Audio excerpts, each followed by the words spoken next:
For centuries, the desert sands of Peru have concealed a mystery unlike any other. Now, cutting-edge science is peeling back the layers of history, and what we're discovering changes everything. Are these ancient relics a lost species, or proof of something not of this earth? On this episode of the Unidentified Anomalous Podcast, we go deep inside the mystery of the Nazca Mummies. Join us now as we break down the latest discoveries with experts who have seen the evidence firsthand. Is this the greatest cover-up of all time, or the ultimate proof that we are not alone?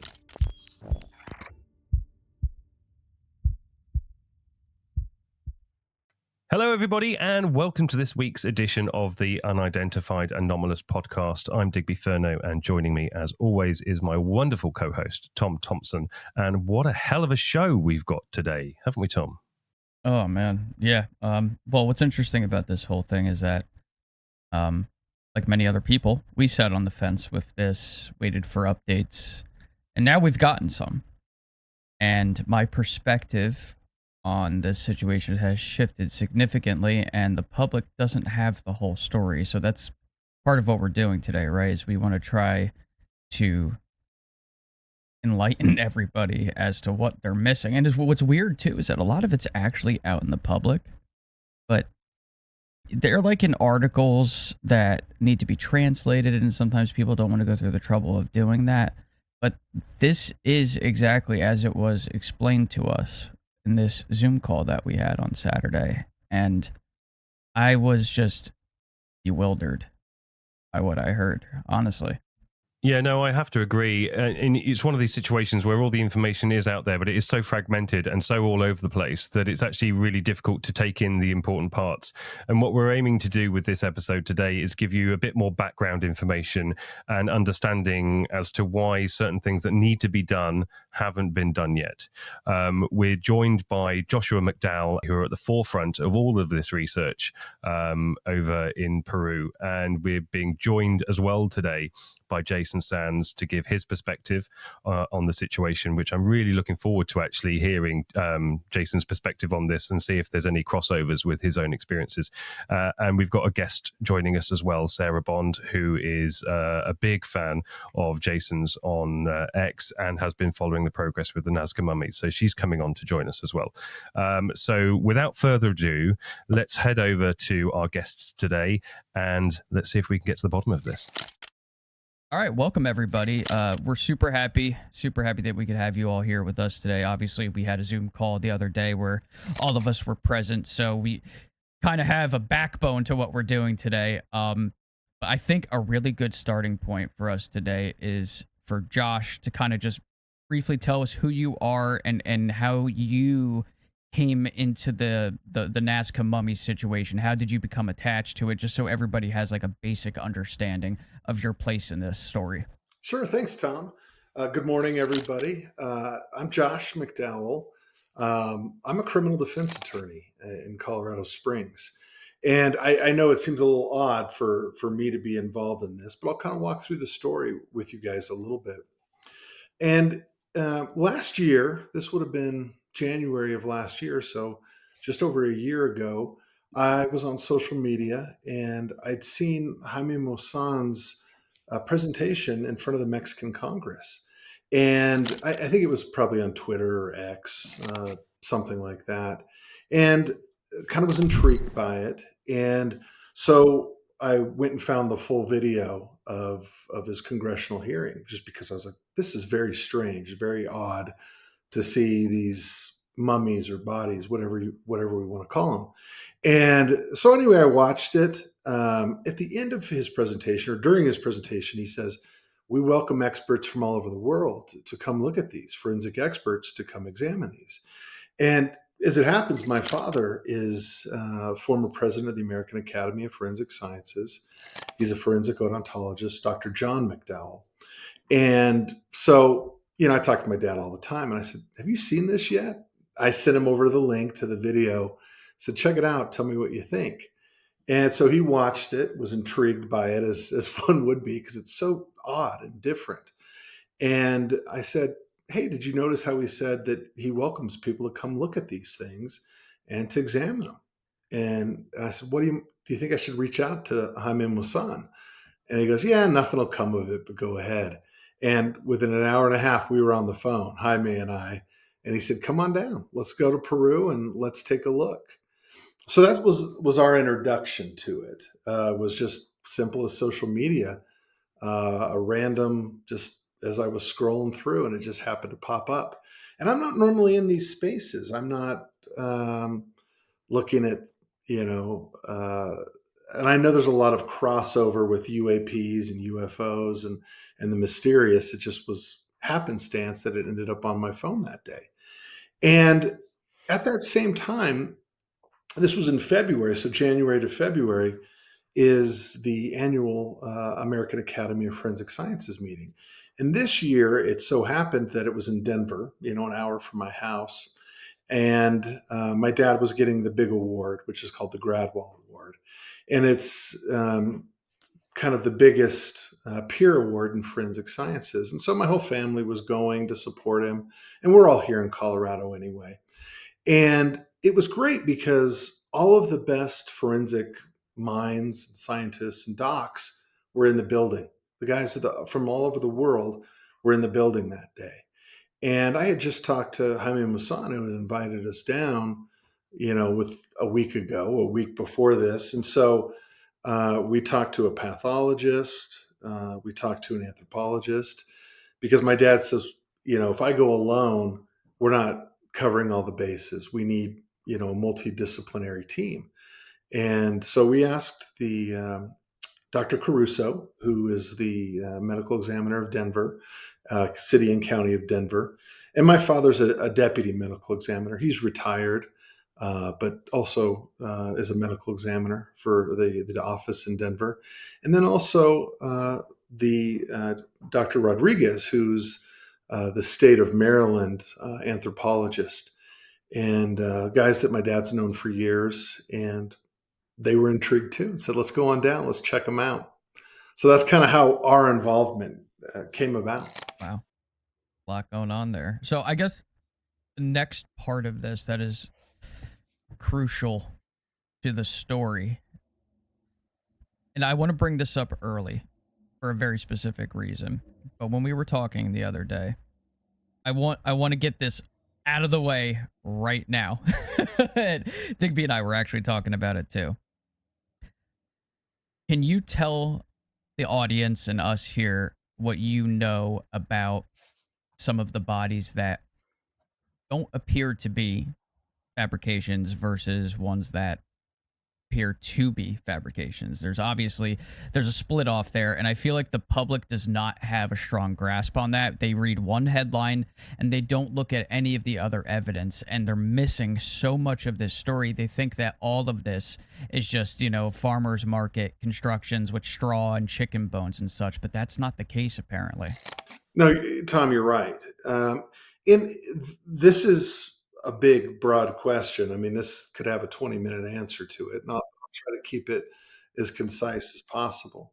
So what a lot of people, if you were to Google, and I think a lot of people use the term Nazca Mummies or Tridactyls, or there's a lot of different terms, but I think Nazca, Nazca, mummies is the most common term that people use to look them up.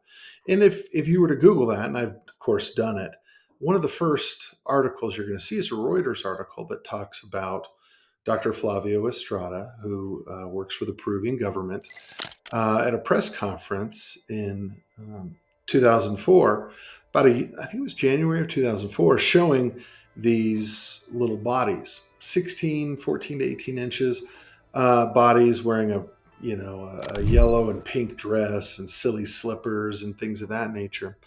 And these bodies were made by an artist. His name is Manuel Cáceres, and they were confiscated at the airport. Now, these bodies bear only a passing resemblance to what we've been studying. Certainly they're humanoid. They have 3 fingers and 3 toes, and they're covered in what's called diatomaceous earth, which is that gray, white, powdery substance. And just what it means it's this earth made of diatoms, or has diatoms, little, miniature algae and sea creatures that have dried up and died and fossilized. And so these bodies that were confiscated at the airport were shown by Dr. Estrada, who works for the Peruvian government, to say, hey, these are the mummies. They're fake. They're made of chicken bones and modern glue. We've tested them. And he's absolutely right. These bodies were, in fact, that. In fact, they found human semen on them as well. I don't know if you guys knew that. Yeah. And so I don't know how that came about, and I don't really want to speculate either. But those bodies were exactly what he said they were, is they were bones and prosaic items that were manufactured. They were put together by an artist who was selling them as folk art, if you will, something you could find at a farmer's market. And he presented these and said, hey, look, the mummies are BS. They're modern manufacture. And it's tough because it's saying those bodies that you have are art pieces. And I've used the example before. It's like finding a teddy bear, stuffed animal at the airport, and saying, well, we've studied it. It's, made of, polyester and stuffing and plastic eyeballs.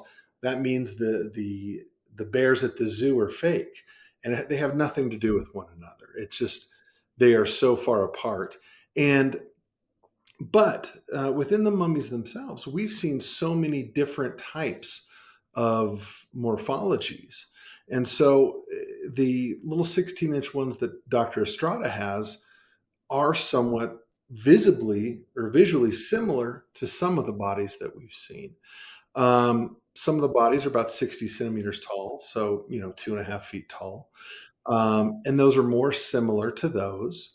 There's bodies that people have called insectoids or reptilians that are very thin, lightweight, almost bird-like, if you will. I think they're more similar to a bird than an insectoid, but that's a term that's commonly used. There's giants. There's giant skulls, giant hands. And then what we've spent the most time with are the ones that are very similar to humans, very humanoid, if you will. These are bodies like Maria, Montserrat, Fernando. I don't know if they're still calling it Fernando. They have different names. Sebastian, Santiago. And these bodies are very, very similar to humans, very similar, with a few differences. They have elongated craniums, modified craniums. They have tridactyly. And for your listeners, that just means 3 fingers, 3 toes. They have implants in them, metal implants, sometimes in their foreheads or in different parts of their bodies. And so we look at these and say, well, there's a bunch of different types of bodies. But it's important that the listeners understand that the bodies that Flavio Estrada showed at his press conference have nothing to do with the bodies that we've been studying. Nothing to do at all. So, Joshua, can you just sort of paint a picture for us? So you first go down there, you get to see these beings, these tridactyl beings for the first time. You're in a room with them. What's the feeling? Do you look at them and you instantly feel that there's something to it? Or does that come later? Is there a presence? Is there a feeling about it? Yeah, there is. It's without getting too woo or metaphysical or spiritual or however you want to say it. There's a sense that these are important, that these are, for example, when we went down to Ica, so when we got off the plane, we got in some SUVs and they took us to Ica right then. So we'd been flying all night. We flew into Mexico City to Lima. And we got in various vehicles and went down to Ica. And that's about a 3.5, 4 hour drive across the desert. And got in super late in Ica and got up early and went to the university. Now, the university's got 4 bodies stored there at the University of Ica, also called UNICA, UNICA, University of Ica. And they've got them kind of in the chancellor's office. You go into a big office, it's got a big room with different offices for the chancellors and support staff. And behind a big curtain at the end of the room, they've got 4 glass cases. And they have Wawita, that means baby in Quechua. And it's a small, looks like maybe a 6 or 8 month old humanoid body. They have Maria, who is kind of maybe what most people have seen when they've seen photos of the bodies. Maria's a humanoid body. She's about 5 foot tall, covered in the diatomaceous earth. And then they also have 2 other bodies, these 60 centimeter type. One is missing a head and is in almost like a seated position with the knees raised, and the other one is laying flat. And so those are the first 4 that we saw. And they brought in a fluoroscope machine, which is like a moving x-ray, like a live x-ray. Think of it that way. And so the docs had a chance to look at the bodies, and they spent the most time with Maria under a fluoroscope to take a look at her morphology, to take a look at her bones and how she's put together. Because obviously the first thing they're looking at are her abnormalities, her head, which is long and big, and also her hands and feet, because they're very different. They have an extra phalange, which is, think of it this way, like a knuckle, an extra knuckle. They're very long. And I know you guys have a lot of photos, and we can put some of those on there for your viewers to see. Long fingers, long toes with an extra phalange. And it's very impressive, and it looks very, very good under fluoroscope, because that's the first thing you're looking for, is to say, well, this is different. There's nothing in the fossil record. There's nothing that we have that looks like this, that we've seen.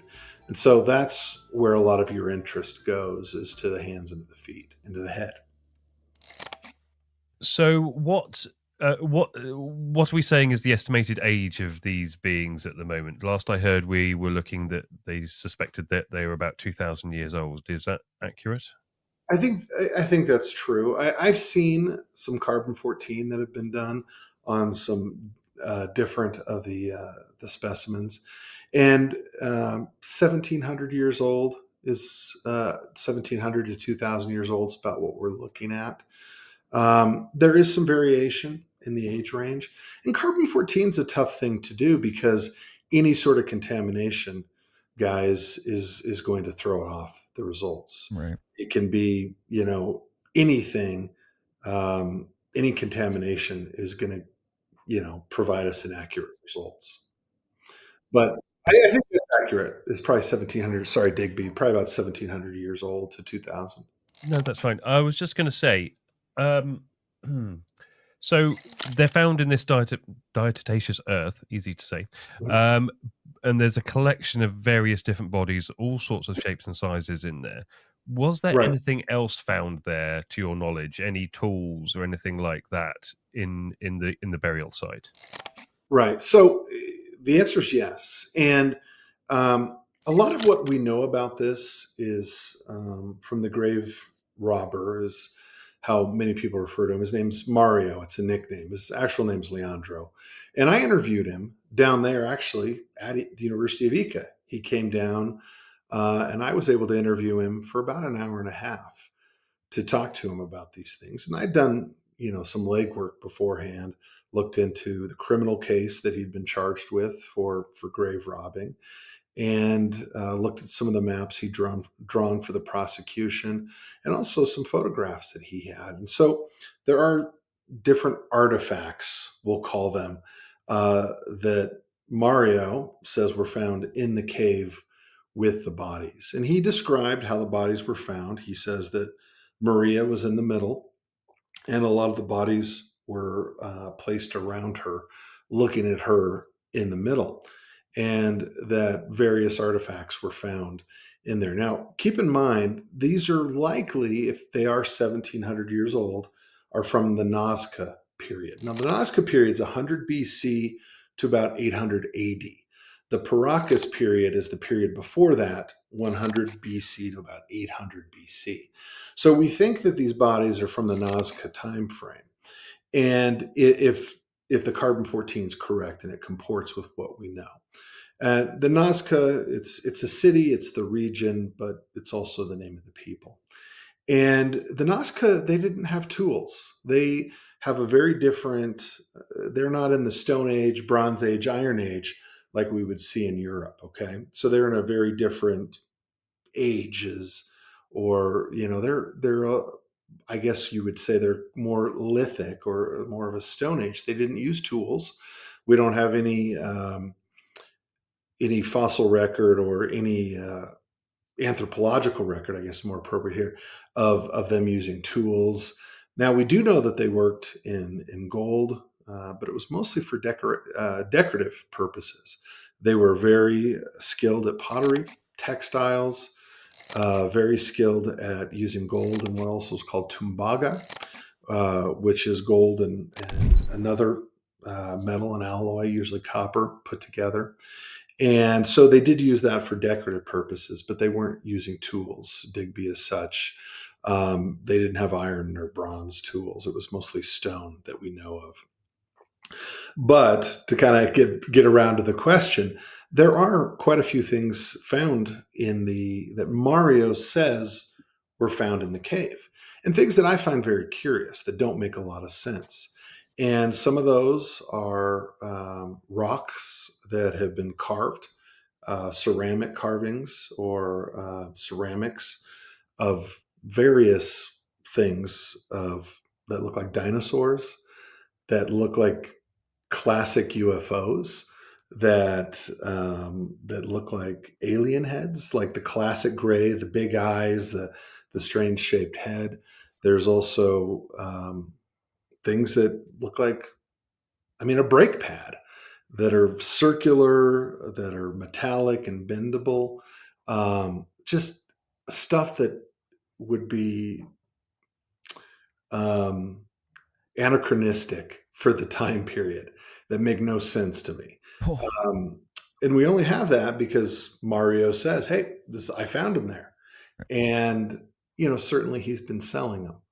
And so it's an interesting thing to know what comes from where, what's manufactured, because I know that there's been a lot of interest in the UFO community in these bodies.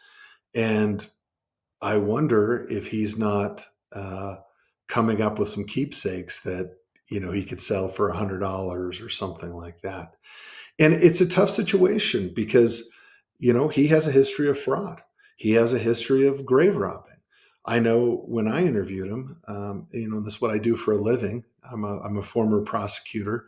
I'm a trial attorney. And, I cross-examined him for an hour and a half, and I didn't believe a word that came out of his mouth.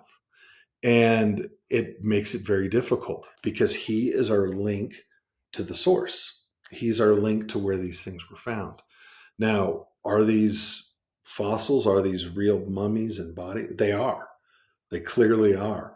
A body like Maria or Montserrat it's a very clearly once living humanoid mummy, a desiccated body.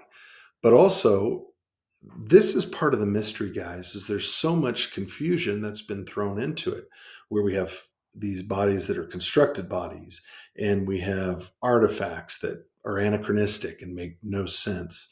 And we have people that are convicted grave robbers and have been charged with fraud that are providing these things. And the sites themselves, they won't tell us where they are. I know of four different sites. I know exactly where 3 of them are. I have GPS locations where they are alleged to have said, hey, this is where the bodies came from. And there's a lot of confusion about that as well. One of the sites that Mario has shown to people, I know the bodies didn't come from that site. Mm. It's just a cave in the Nazca Pulper region, but the simplest answer is to say they couldn't have fit. The cave that he's shown to say that, hey, this is where all the bodies came from, you'd be hard pressed to get even 2 or 3 of those bodies in there. The cave is very small, and they just simply wouldn't fit. Thank you, Josh. So, quick question regarding the Providence. This is basically the groundwork of debunkers, because where did they come from? Where? So, the question being, we know that they originated in one area and then were moved to another area, and then that's the area that they say, quote unquote, they came from. Do you actually have the coordinates to the original areas that they came from? Um, and if you do, is there any way eventually we'll be able to go there and search it out? Or why is it being kept secret if this Providence could actually prove them to be real? Yeah. Well, and that's a great question, Sarah, and it's a long answer, and I'll try to keep it short. I know Tom asked me one quick question, and I took 15 minutes, but I think these things are important. So when we talk about the bodies, we talk about 2 things. We talk about provenance and we talk about provenience. Now, provenience is where they came from. Okay, provenance or provenance or however we want to say it is the let's use art for an example. So if we talk about a piece of art, if we talk about a Van Gogh, the provenance is its ownership trail, where it went from person A to person B, where it was sold. Was it sold in an auction house? Was it found in someone's garage? That is our provenance, okay? Our provenience is where the item actually came from. Both are important here, okay? Both those 2 things are important. Now, the provenience of the bodies, we don't know. As I said, I have 3 GPS locations of locations that they say the bodies have come from. I haven't visited the sites. I know several people who have visited one of them, but I've gotten different locations from different sources, and I'm very doubtful that any of these are the real site of discovery. I'm very doubtful for several reasons.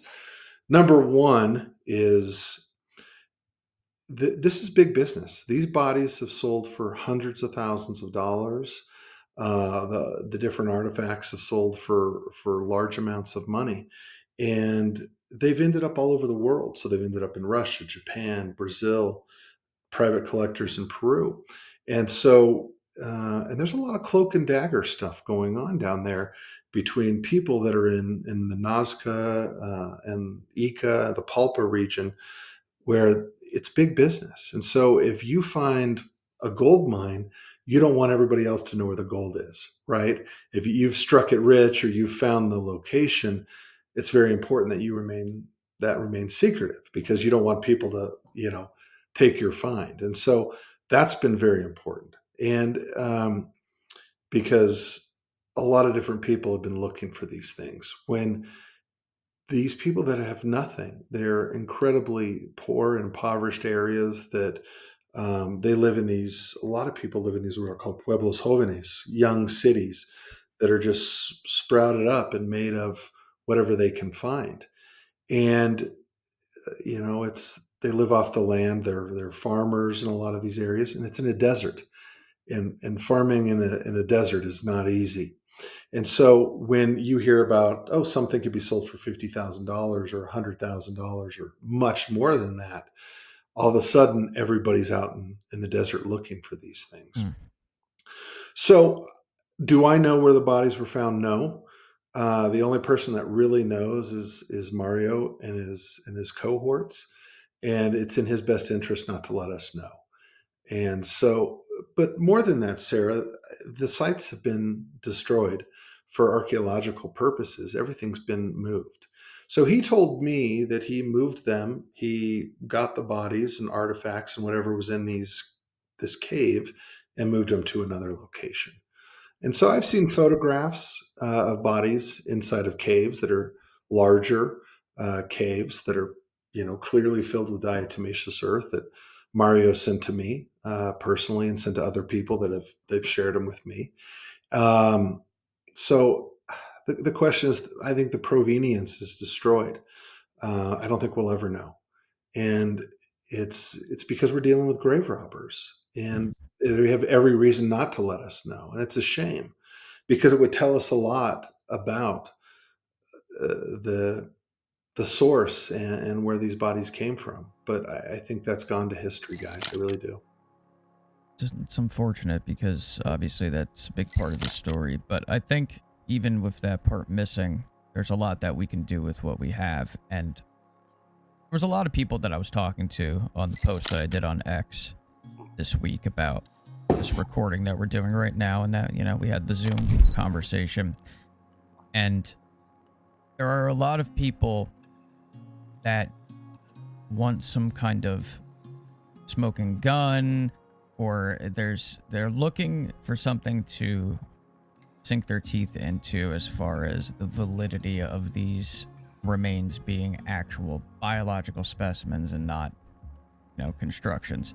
So we were talking the other day about why these aren't just simply deformities, right? And I would love to hear you comment about that here, as far as why is it that these tridactyls, any of the odd features that you find in the bodies, why is that not just a random genetic mutation of some kind? And what was it that your father and your colleagues saw that made you go, bingo, these are actual bodies? Like, what is it about them that can be clearly seen where you're like, this is not a construction and it's not a mutation, there's something else to it? I know it's kind of a loaded question, but well, yeah, and it's a lot of questions, Tom, but let me do the best I can to kind of walk you through that. And so we had the chance to do fluoroscopy live of some of the bodies, and we also had a chance to do live MRIs of several of the bodies as well. That was done at a different location in Lima the following day. And we had additional bodies to look at as well, of various different shapes and sizes. And so we look at the things that are of most interest to me and my father, to the docs, were things that were anomalous. Let's start there. And so what's anomalous? Well, the head shape, number one. Number two, the tridactyly, the 3 fingers and 3 toes. And then there's some other things as well. There was an article in the Daily Mail talking about the fingerprints. The fingerprints are very strange as well, where the fingerprints and toe prints are nearly horizontal. In human fingerprints, we have loops, whorls, and arches, okay? In the bodies that we've seen, they have almost like straight lines, and both on the toes and the fingers. It's very odd. What does it mean? I don't know. Does it have something to do with how the bodies are preserved, maintained? Does that have something to do with the resins or the diatomaceous earth that was put on the body to preserve it? I don't know. It's just something that we were able to see. On the bodies that we went and saw back in November, a lot of them, the pads on the prints were destroyed, and we weren't able to see good fingerprints on those. They were almost just like a flat, leathery type surface. And we cleaned them off to get a good look at them, and we weren't able to really see fingerprints on the bodies that we just saw in November, which were newer bodies we hadn't seen before. Also, humanoid bodies, and I've sent some photos to Digby that he can put in here so the viewers can take a look at them. But so number one, the craniums. Let's talk about that.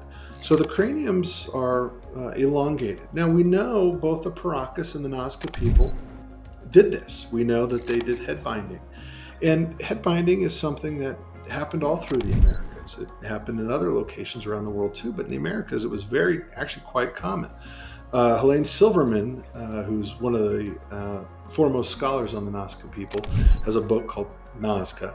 And in her book, she says that about 60% of the mummies or desiccated bodies from this time period were found to have elongated craniums. So it's not abnormal. In fact, it's more common than not that we see bodies that have elongated craniums. And how this is done is when babies have soft skulls, and so they use boards or wrappings to change the shape of the head. So it's abnormal for us to see that, but it's not abnormal for those people.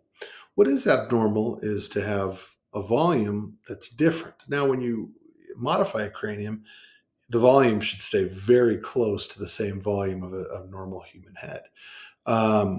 Slight differences, of course, with shaping, but some of these heads seem to have a much larger volume than we would expect to see in a typical elongated cranium.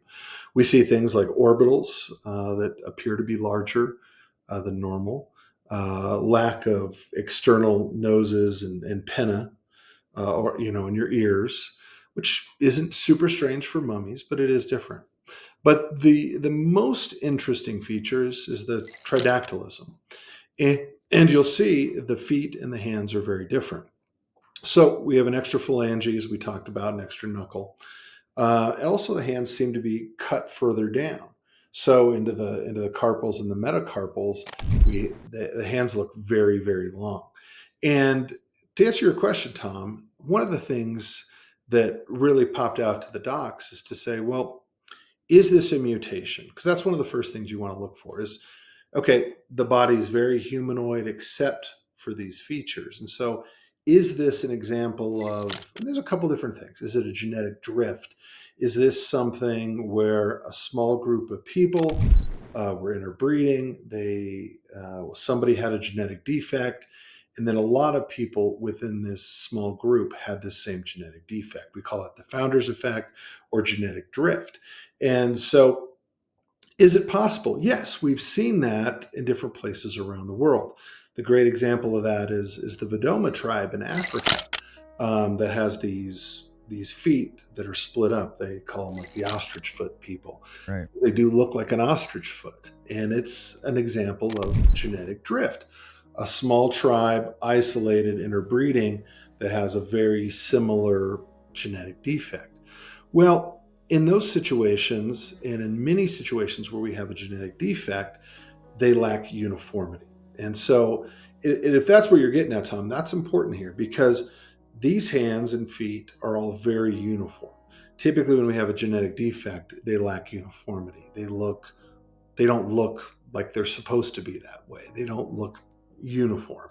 And we have a lot of uniformity in these bodies, this tridactylism. And so what we were looking for is to see if there was any obvious cuts, alterations, because that's the first thing that comes to your mind is, have these things been modified? Now, unfortunately, the imaging modalities that they have are not cutting edge. That was kind of a common refrain that I got from the docs down there is, we have better stuff here. We have better equipment. And I've used the example before is to say it's almost like we're standard definition television to HD or ultra, 4K versus, 1080p, if you will. And a lot of the equipment that they have in Peru is not cutting edge or the most high-tech stuff. So there's a little bit of frustration is to say, hey, I'd like to get more cuts. I'd like to see better imaging. Visually on the exterior of the bodies, it's hard to tell. It really is. Because, well, number one, we've got ancient skin. It's leathered and it's, looks like ancient skin. But it's also covered in this diatomaceous earth. And so it's caked on almost like a clay. And so we don't want to do anything destructive. We don't want to do anything that would modify these bodies. That's very important to us is we want to make sure that we're doing everything legally, ethically, and also responsibly and respectfully of these bodies. These were once living biological organisms, and as such, they deserve respect. And also, we also need permission and consent from the Ministry of Culture to do a lot of the testing we would like to do. And, it's an interesting thing because in 2025, we should be able to solve this really quickly. We really should. And we have genetic testing available. We have ancient DNA that we can do. We have great imaging that's available, that we can look at these things and get the answers we want. The problem is these aren't available in Peru. Peru doesn't have labs that can do ancient DNA. We do in the States. We have dozens of them. Several universities have them. Several private facilities have them. And we've talked to several. Because our hope is that at some point we can work collaboratively with the Ministry of Culture and in Peru and Peruvian docs to solve this case, to bring bodies and samples, specimens to the United States, to test them in private labs or at a university to determine what these are. You know, you look back at 200-300 years ago, where new species were being found, and these zoological societies that are dealing with whatever it is, a dinosaur, or the example of, I like to use the platypus as an example. Yeah. So we go to 1799, and we have the Zoological Society of Britain is starting to receive bodies of platypuses. And of course we have, a beaver tail and this, almost feline body, and the duck bill and the poisonous claws showing up in a vat of alcohol. And the docs are looking at this saying, okay, this is BS. Let's be taking this thing apart, right? This is 1799. And they're saying, okay, someone's sewn a duck bill on a beaver's body and has made this strange, thing that they're trying to trick us with. And as the more bodies start showing up in the UK, they're like, hey, these are real. And then, of course, people are seeing them, they're capturing them and saying, these other monotremes like echidnas or the platypus or all the marsupials. We had never seen in the Western world these bodies. They were so strange. They're laying eggs and they're so different than what was known at the time. And we're kind of dealing with that here. We've got something that is so different. But it's not 1799, it's 2025. And we have the ability to test these things and to look at these to determine what they are. But, and here's the catch, Peru doesn't have a lot of these modalities and doesn't have the availability for us to do the testing that we'd like to see. So a lot of people are like, gosh dang it, this is easy to solve. Just take some samples, send them, and let's get them tested. But the problem is we're dealing with treaties, we're dealing with international law, we're dealing with bodies that have been grave robbed, that have been sold and are in all the four corners of the earth. And we also are dealing with a lot of different bodies. And so there's a lot of issues that arise that we're stuck with when we're trying to solve it. Because when we got involved, we said, we're not doing anything illegal. We're not shipping bodies around. We're not violating international law. We're going to do the science the right way. We're going to do it with permission, and we want to do it collaboratively with Peru. This is their heritage. This is their cultural patrimony. And, my father and myself and the other docs, we're here to help. We're not getting any money from this. It's become a labor of love but also we want to help solve this mystery because it is interesting. It is worthy of further study. And it can be solved. It's just, we've got to work together. And we can't solve it by, presenting fake bodies and by being dishonest or disingenuous with what we have. And that's why we went in front of Congress in November, is to testify that there is a way to do it. And we're willing to help. We're willing to provide services and help. Some of the best docs in the world have contacted me and said, we're willing to help out. What can we do? But there's red tape that we're still working through. That's the biggest issue here, isn't it? It seems to be that the Peruvian government are sort of actively putting the brakes on this. And you would think that they would want to know as much information as they could about their heritage, but there seems to be this disinformation campaign in place at the moment, where they are themselves presenting fake bodies to try and keep people off the track. What's going through in the background at the moment to try and get the Peruvian government on side so that the necessary testing can be done? Because I understand that there are basic simple DNA testing even at the moment that the Peruvian government are preventing you from even doing. And that's fair. So, there's a lot of answers to that, Digby, and let me kind of sort through it. I'm sure there are. To kind of help your listeners understand. So sometimes the right hand doesn't always know what the left hand's doing in these situations, and the Ministry of Culture, rightfully so, has been upset about looting of historical sites. I'd be upset too, and I am upset about it. I think just from a humanistic perspective, it's sad that, to go back to Sarah's initial question, is that these archaeological sites have been destroyed, and the proper parties that should study these, the archaeologists and anthropologists and paleontologists and all of the different docs that should be in these locations, that opportunity has been ruined. But we do have the bodies themselves, and we have many, many exemplars of these different bodies. I have personally seen more than a dozen different bodies, and I've seen photographs of many more. So there's a lot out there. Mario told me that there was in excess of 100 when I interviewed him, total bodies of different body types and specimens. But the Ministry of Culture has tried to confiscate or grab the bodies in different locations. That's why the bodies are at the University of Ica. And the University of Ica, they've kind of gotten to a point of detente where they've let them alone.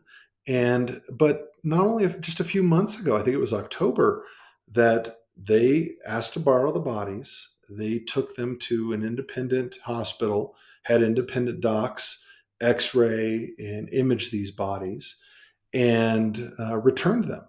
So I know there was a lot of anxiety on the part of the team at Unica and some of the different researchers that the bodies would be returned, but they were. They took them for about 3.5, 4 hours. They returned them and they imaged them. Their findings, they have refused to share. I know Jaime Maussan interviewed the docs, and the docs said that they couldn't find any signs of alteration. And he's got video of that. But their actual reports, they have refused to, as we call in the legal world, discover those, right? Mm-hmm. So, in my world where, hey, we're going to do a deposition, we're going to get discovery, we're going to get all the reports, and we're going to go through everything to build a case. And they haven't been willing to provide those at this point. My understanding is the docs at the hospital, the independent docs, said they found no signs of modification or alteration. I haven't spoken with them personally, and I certainly haven't seen the reports because they haven't been discovered yet or released to the general public. And I don't know if they will be anytime soon. When we were there it was Easter weekend of 2024, there was a press conference, and the Ministry of Culture, the federal police, and the state prosecutors came into the press conference in force, armed and with, bulletproof vests. And there's probably about 30 of them bust in because they, I guess, thought that a body was going to be present there because they wanted to confiscate it. There were no bodies there. It was video and AV presentations only. And then having the doctors talk as well. So there's been a little bit of issues of them wanting to collect the bodies and maybe study them themselves. I don't know. But there's a lot of anxiety on the part of other researchers and the docs that if they take the bodies, they're going to disappear. And Whether it's founded or not, I don't know. I think we'll find out as stuff starts to happen and shape up, but I hope it's not. I hope that their intentions are good and they want to investigate further, because this could be one of the biggest finds in human history. And if it's a hoax, as they say it is, let's get to the bottom of it. I have no preconceived notions. I have no skin in the game. My dad does. The docs, no one does. What's important to us is the truth. And I look at this as not, the reason I like the case so much is because it's really a forensic mystery. It's testable. It's new. It's novel. It's really a case of first impression, and we can solve it fairly easily. It's just we have to cooperate together and collaborate. And really, to bring it to the States, we just need a signature. We need permission from the Ministry of Culture. And then we go through U.S. Customs and take it to a university or a private lab to say, hey, here's what we're going to do. Here's the protocol. We're going to do X, Y, and Z test, minimally destructive. We're going to look at everything, test it through the proper modalities and protocols, get the results. We're going to share them, and we're going to work together to do this. And that's what we've been trying to do. That's been our big push.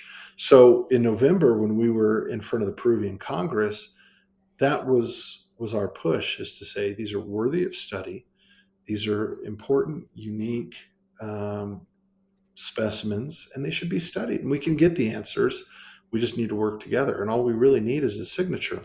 So we were testifying in front of the cultural Congress's, cultural subcommittee or whatever they're called in Peru.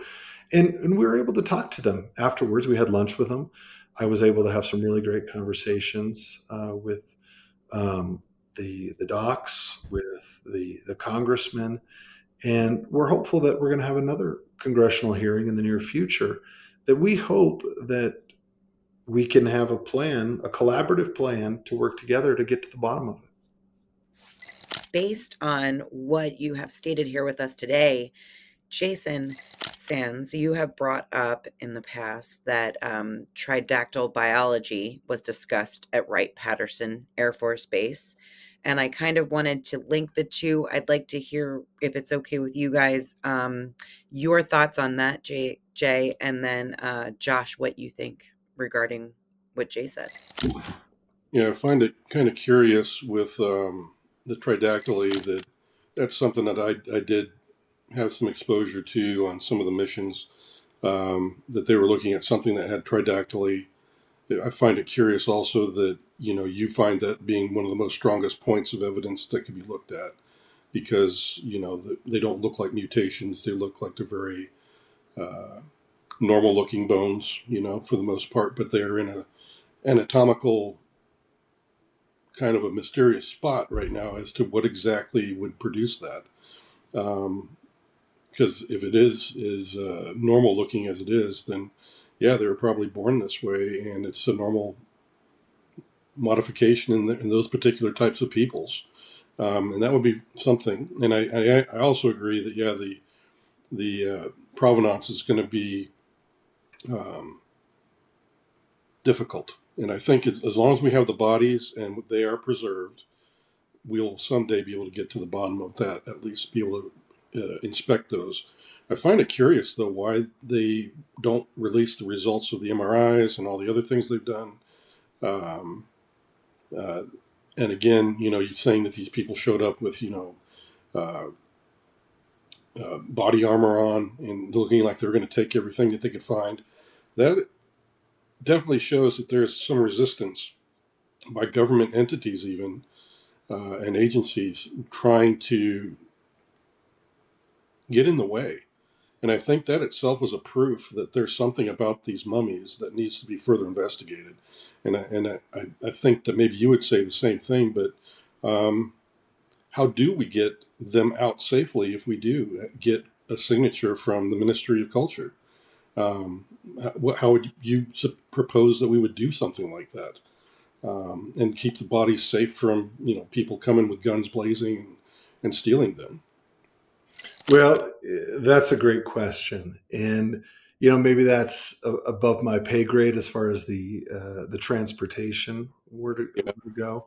But it's, when I look at it from a legalistic perspective, and we know it's been done. I mean, even in 2023, UC Santa Cruz and the Max Planck Institute has taken ancient DNA from Machu Picchu, from different bodies that were found on the exterior, what they called the working class of Machu Picchu, because they wanted to determine where they came from. Were they coming from that area? So they wanted to do a genetic study of, are these coming from the north of Peru, Bolivia, Chile? Are they all born in the region? And so they wanted to do, some genetic research on who these were versus the ruling class who lived inside of the walls. And it can be done. We know it can be done. And so they took tissue samples and they took it to the University of UC Santa Cruz. They tested them and they can get results because they have ancient DNA. Now, these are much newer. So if we're talking, these are Incan remains. And so Inca is 1100, this is AD, 1180 to about 1500s when the conquistadores and Pizarro were arriving. The kind of fall of Machu Picchu is in the 1530s. And so they're still ancient DNA. They still are not modern, like, when we're doing a rape kit or something like that. It's a very different process. It's much easier and cheaper and more readily available when we're doing modern DNA, current DNA. But also going 500 years is a little different than going 1700 or 2000 years old. A little different, a little trickier as it's been explained to me, but can still be done at these same labs. And so we have, Jason, kind of a good, better, best plan in place that we've presented. And good would be, let's take samples. Let's take some samples from some drill samples, minimally destructive, from long bones like the femur, but also taken from different parts. So we'd want to take it from, a finger, from a tooth, from a long bone, from different parts of the body, because number one, you want to make sure they're all the same specimen. It is genetically integral, that it's all one body, because that's one of the concerns that a lot of people have is, they've been modified, they've added extra body parts, they've done things. Let's make sure it's one individual. And then let's find out what it is. Is it human or is it something else? Does it have genetic defects? We can find that out through DNA work. So once again, it's not 1799 where we're having to tear these things up and look for stitching. We can actually do, we can map the genetics of this to find out what it is. And so that would be good.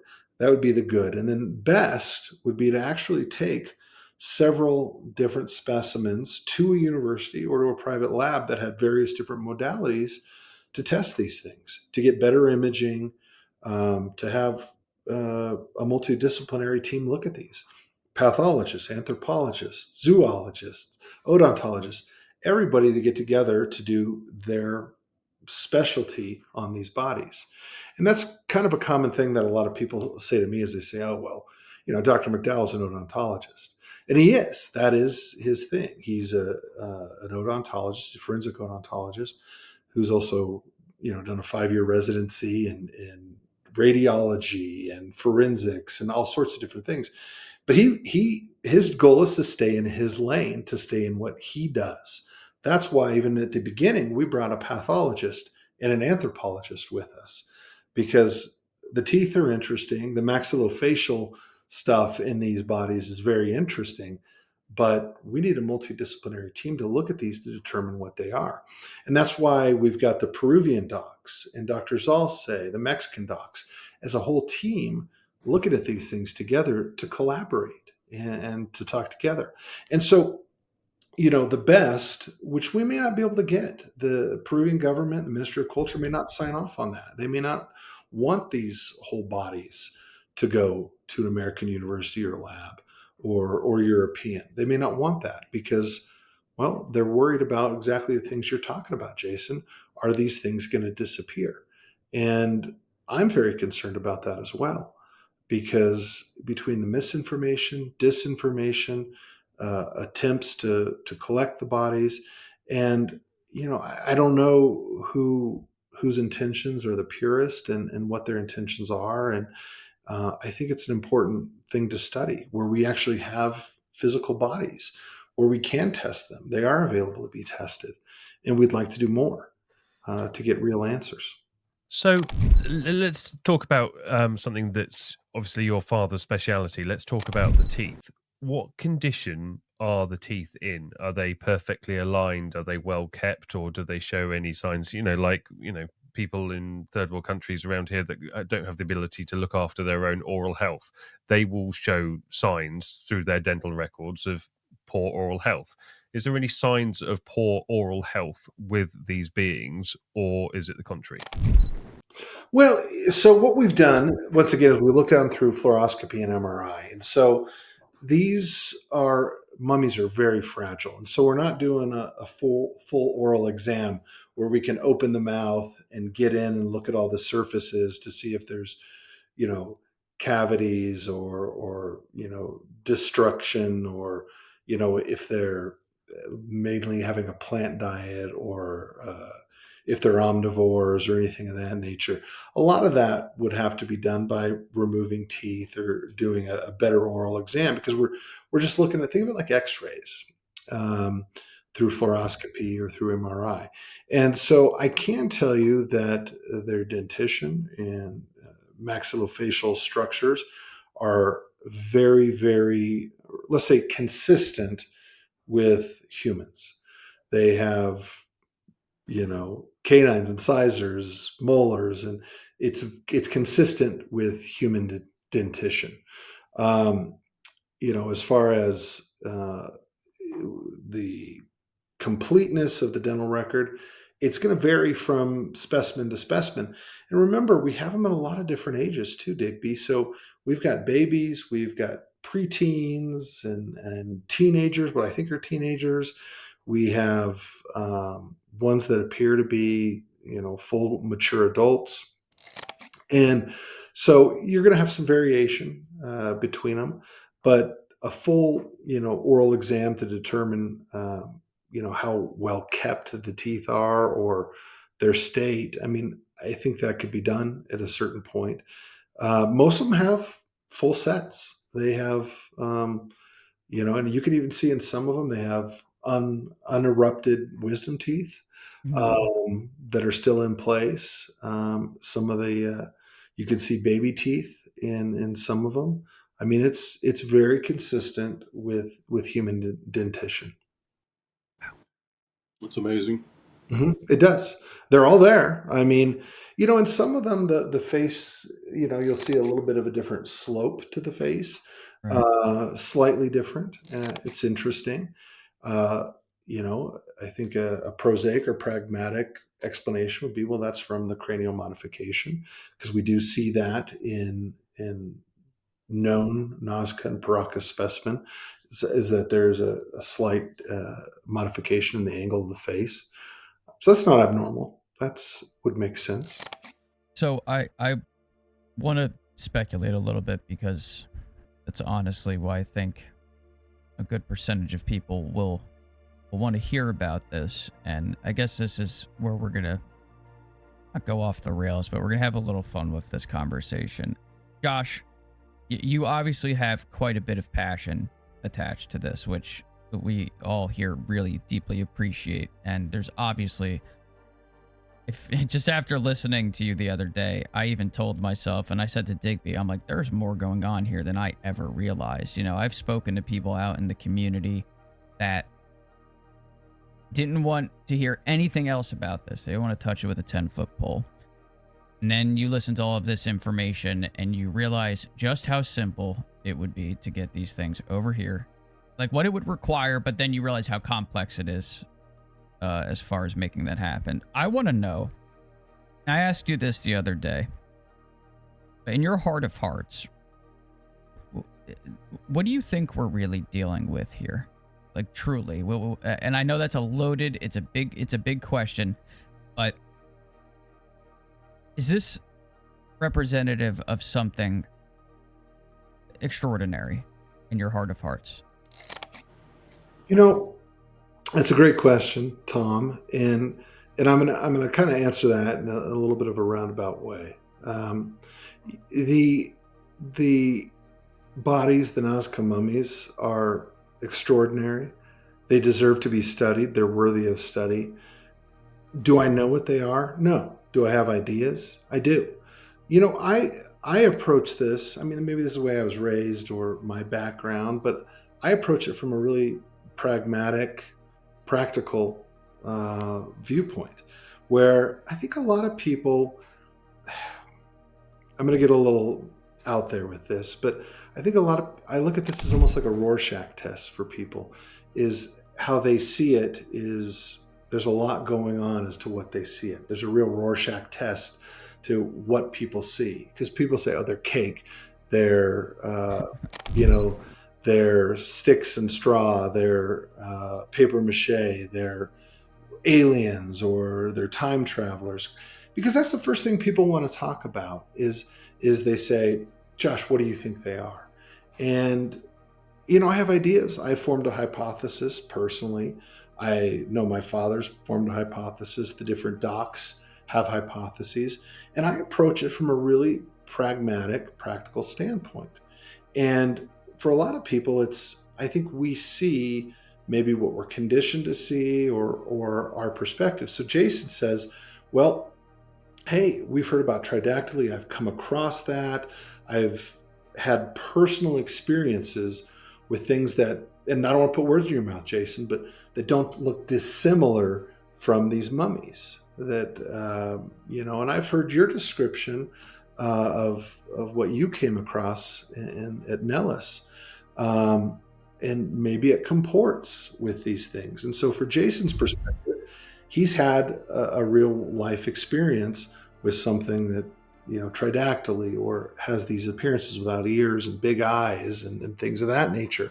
And so maybe he sees something different than I do.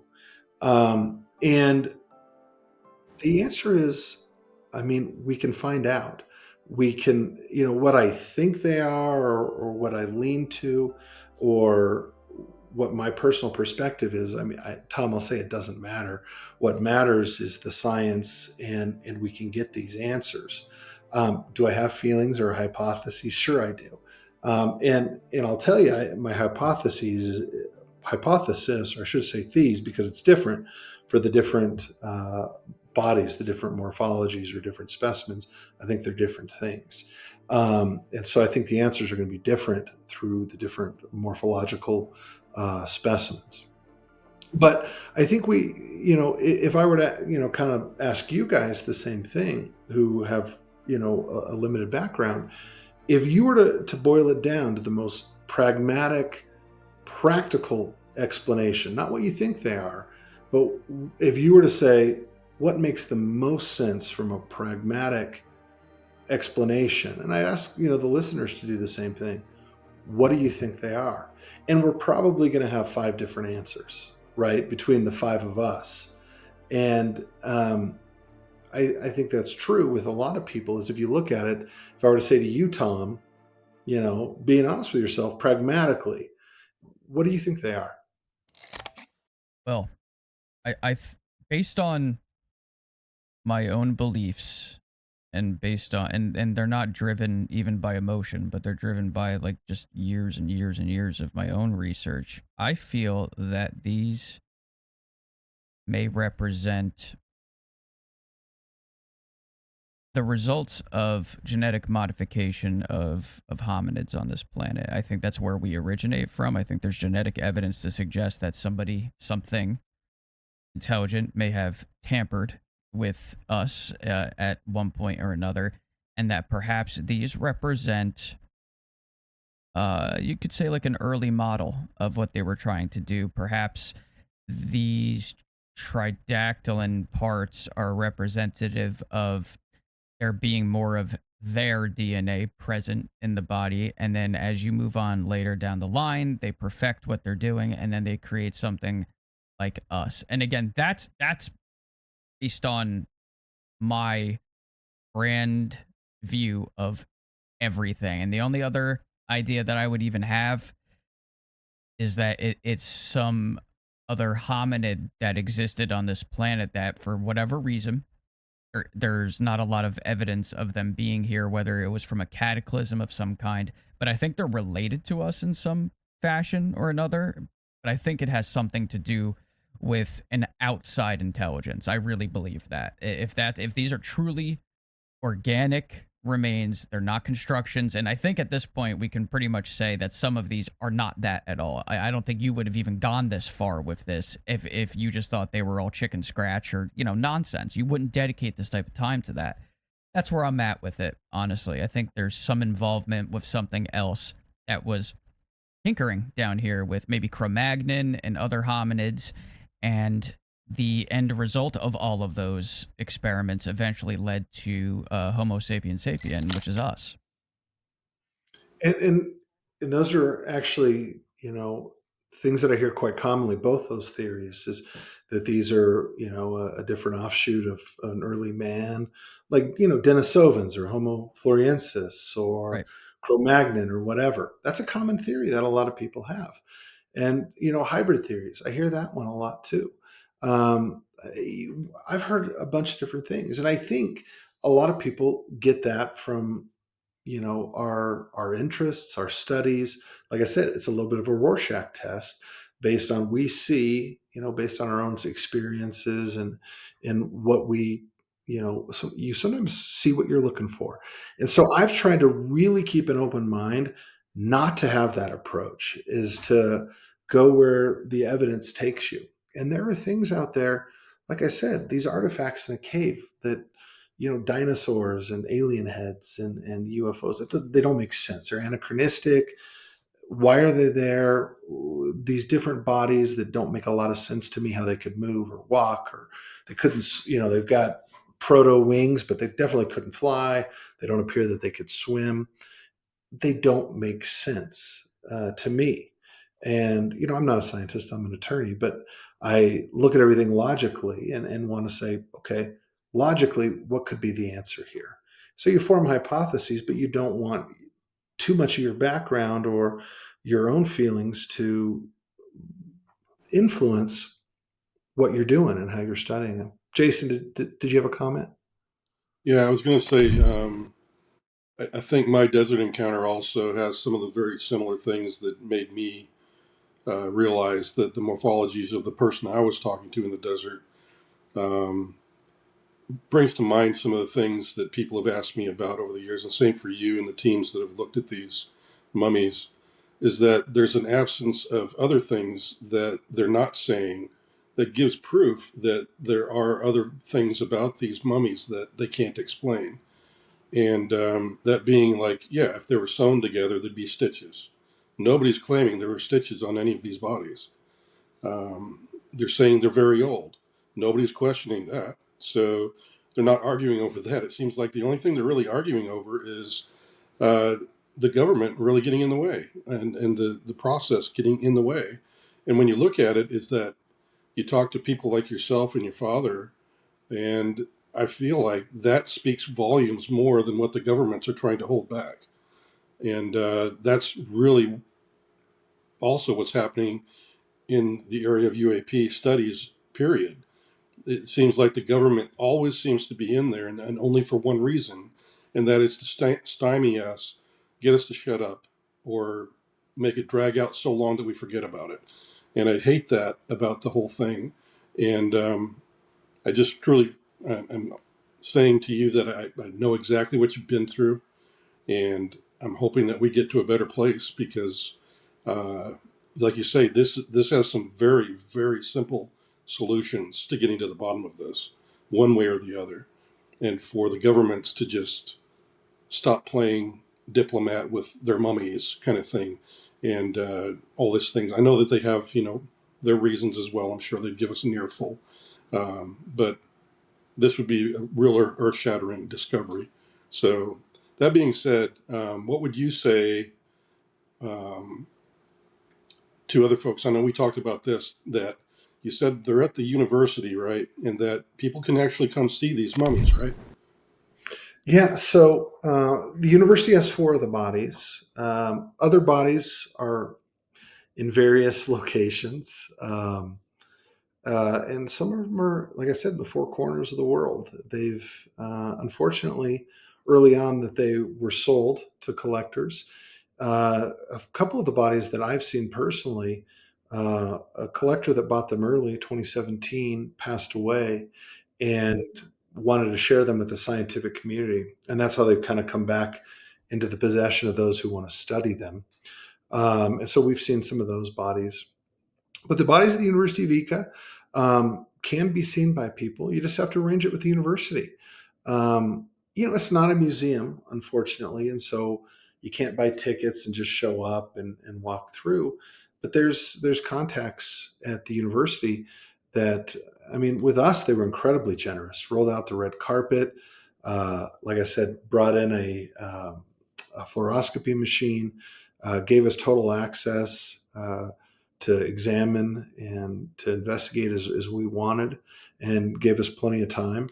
And then the next day in Lima, we were able to see some more of the bodies.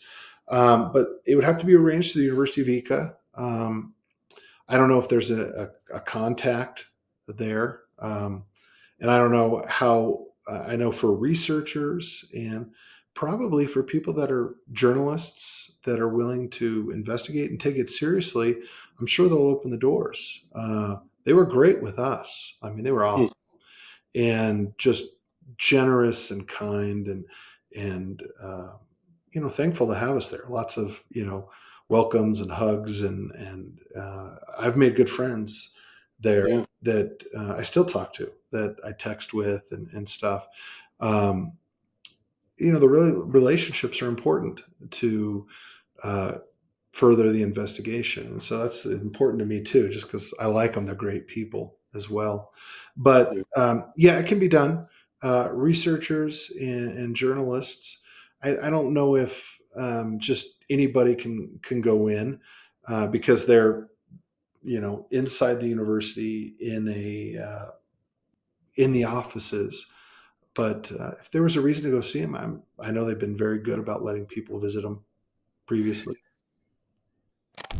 So Joshua, we interviewed Jaime Muson 6-7 months ago, and we got a certain amount of information from him then. Has there been any key developments over the last 6 to 7 months versus what we knew back then? Yeah, there's a lot of new bodies that we've seen in the past 6 months that are some different morphologies. We've seen Montserrat, who's a very important body, who's a pregnant body, who has a fetus in her stomach, or in her womb, that we've been able to see. And so to me, that's incredible, because we have a body within a body. And let me see, what else would be important. I mean, I think the congressional hearing to me was kind of a watershed moment, because it really put this issue in front of decision makers. Now, there was a prior hearing, and we're hopeful that there's going to be another one in the next 2 to 3 months. Hopefully at the University of Ica, with the bodies present, where the congressmen, the decision makers, can actually go see the bodies themselves and see that they're not straw and chicken bones and glue and what have you, that they can see that they are once truly living biological organisms that they can examine and are worthy of further study. So I think the next steps that we're hoping for is a collaborative investigation, is that signature, that permission to take the next steps. And I'm very optimistic, based on our hearing that we went to in November. I testified at it. My father testified at it, Dr. Zalce, Jaime Muson, Joyce Mantilla. A lot of the docs testified, as did Flavio Estrada, who we talked about earlier, who was showing these faked bodies. He showed them again at these artistic artisanal dolls.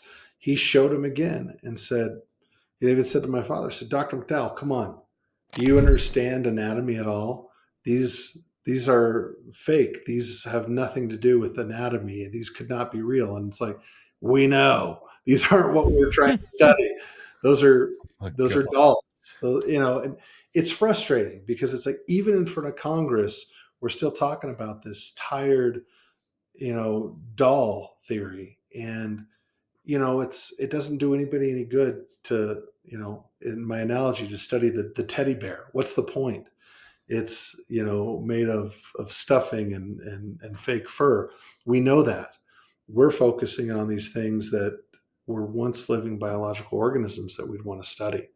We don't want to study chicken bones and glue. We can see that real quick. It's easy to know. But that's not what we've been studying and not what we've been looking at.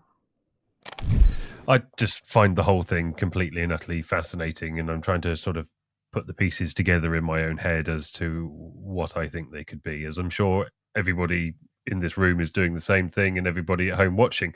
I mean, for me, I echo Tom's thoughts with the theory of, hybrids, or whether somebody was trying to mess with our DNA and see if they could create something.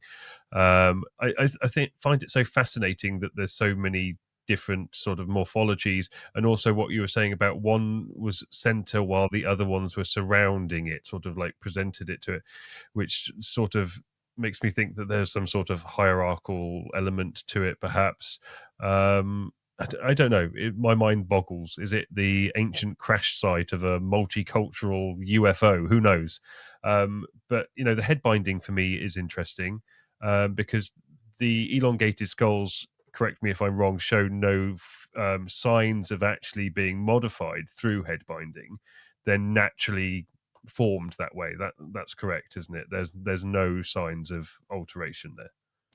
Well, and I think that's going to need more study. I mean, there's nothing readily visible that we've been able to detect, because usually you can see flattened surfaces in the back or in the front. Usually it's readily visible. And I don't want to say no. I don't want to make a conclusory statement on that, Digby. I think that's part of the study. You can tell you're a lawyer, Josh. But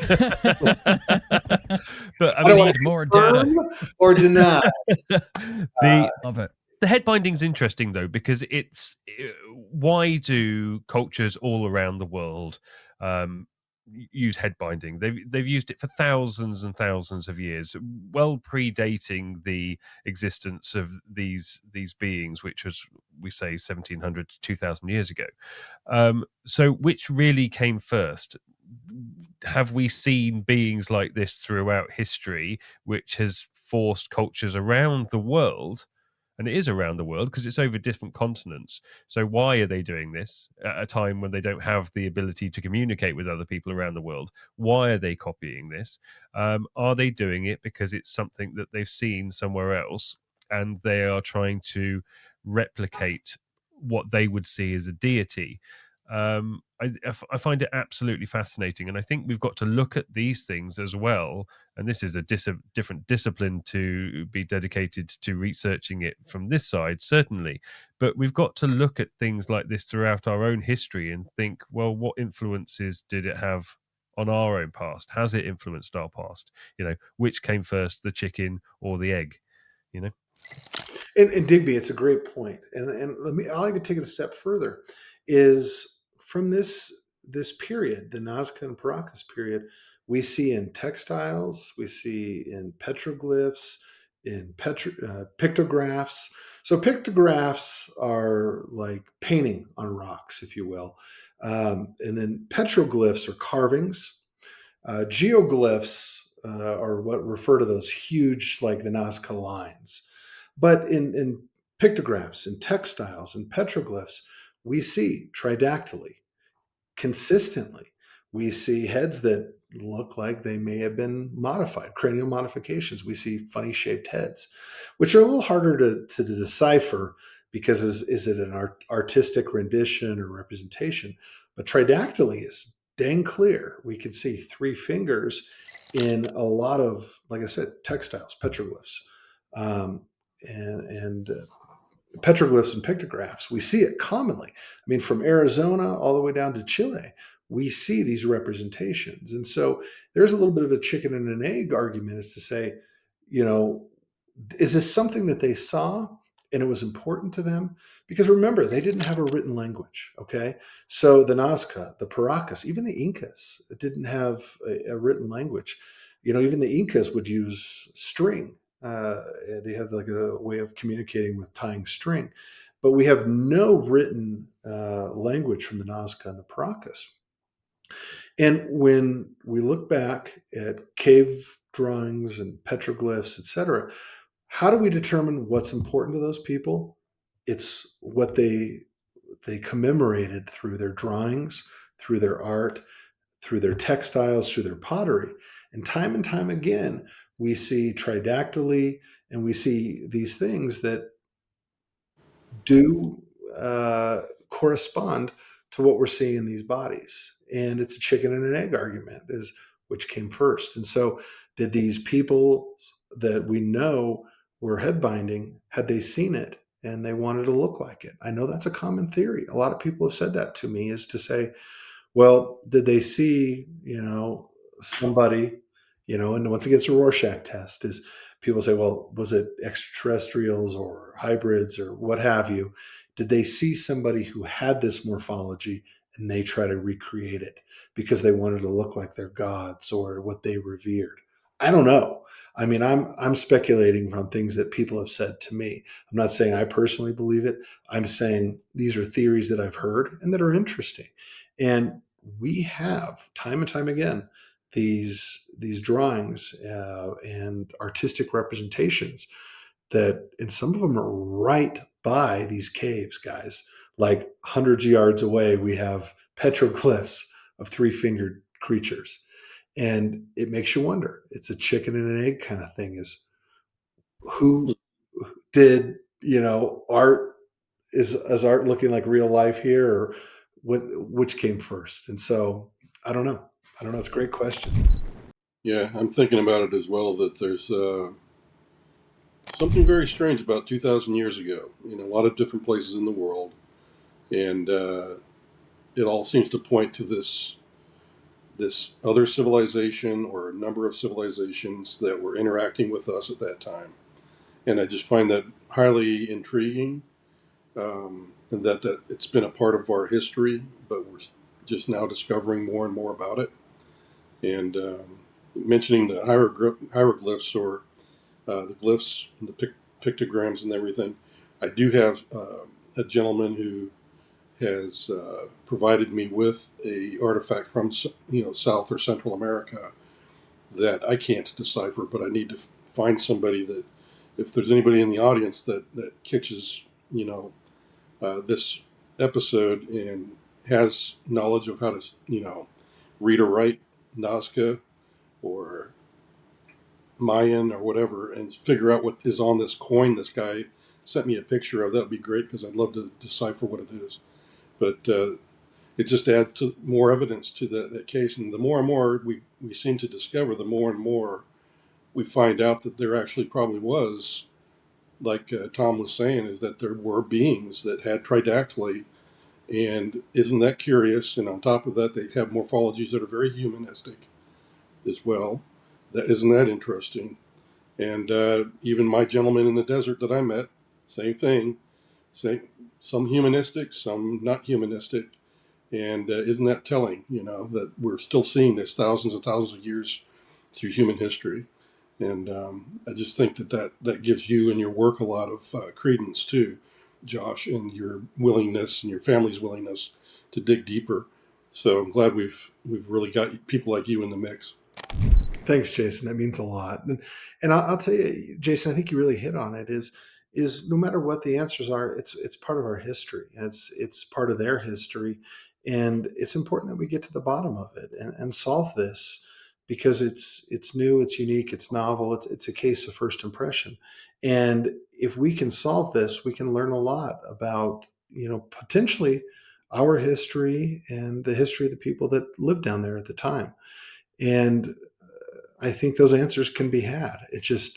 It requires a few permissions, and it requires working together.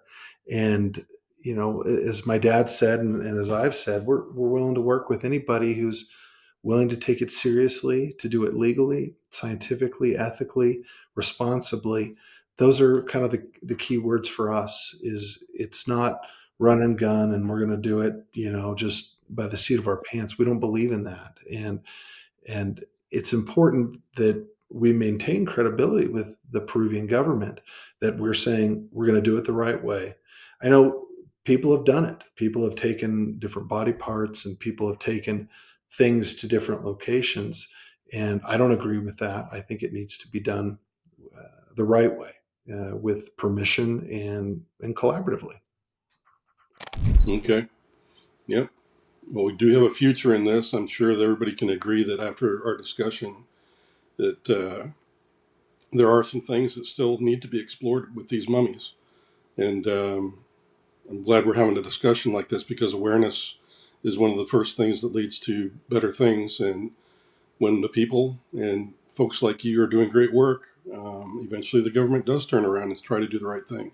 But we got to kind of push it into their face a little bit more to make sure that they do take action.